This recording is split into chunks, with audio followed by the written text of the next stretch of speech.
Welcome to the Red Rooster Sex Club by Kawika Guillermo. Rules. 1. No really does mean no. 2.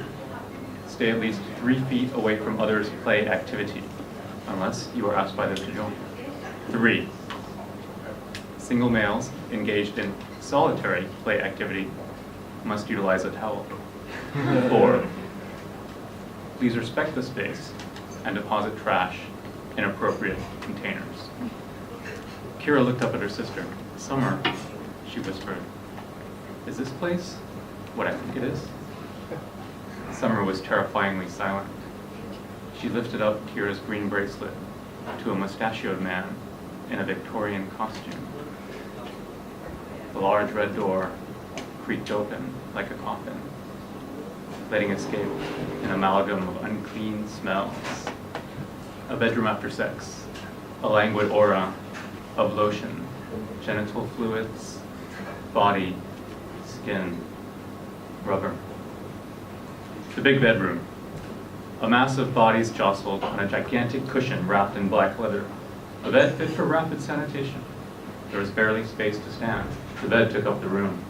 A slow voice came, barely audible above the lash of ravenous tongues. Sorry, I know the rules. I won't touch, unless you want to play.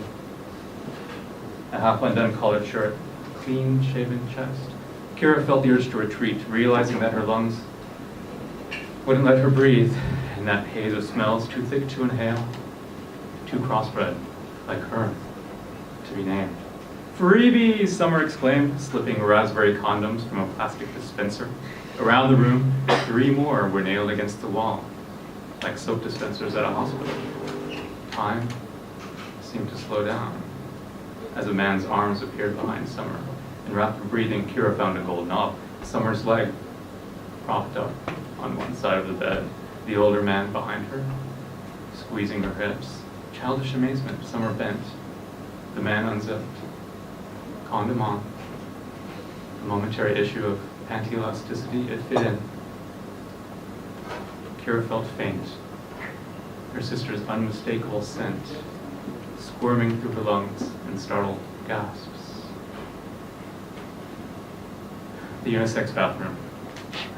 Calm down, Summer said. Her arms lurched over Kira's shoulders, using gravity to weigh her through the bathroom door. She put a cigarette between her lips. It's just a dick. It was nice, until you ruined it with your lameness. Give me that, Kira said, snatching the cigarette from her sister's mouth. Caleb's at home right now. When you go off on your dates, he's just drinking by himself. Oh, that, Summer responded, taking back her cigarette. Caleb just needs to be more stylish with the ladies. Everything about Summer seemed counterintuitive since the day she began wearing green jackets and yellow dress shirts. Maybe this was the same phenomenon at work? Well, I don't need to cheat, Kira said. I'm just not that bored. Not with sex. She reached for the cigarette, but Summer lifted it away and dotted burn marks onto the bathroom mirror, onto Kira's face. You're 19. In their shared silence, Kira remembered the time Summer found their cat, Uni, dead in the neighbor's yard. Kira was 6. Summer wasn't happy until Kira came out and saw the dead animal for herself. A small white cotton ball in a rock garden. A grunt came from one of the stalls, then heavy breathing, then the sound of pumping skin, rhythmic like slow blades of an overhead fan. Kira's jaw fell. She noticed a man's heels beneath the stall door. Is someone jerking off in there? Kira whispered. The tempo increased. He's looking at you, Summer sang, pointing to the crack between the stall and the frame. A single eyeball stared back. Gross! Kira fled the bathroom halfway, then stopped. Summer sat comfortably on the counter, taking the final drags of her cigarette. Get out, Kira silently lipped. Summer unbuttoned her yellow shirt, leaving her breasts exposed to the spectator. Heaving breath, and the sharp squeak of heels sliding on the bathroom tile. Summer finished her cigarette and sauntered out, adjusting her already wrinkled green skirt. He was someone always this, Summer said. That's what you don't get. The dark room. The door squeezed shut like an airlock. Hand in hand, the sisters were cast in darkness. Sounds of limbs running against each other, sliding in oil.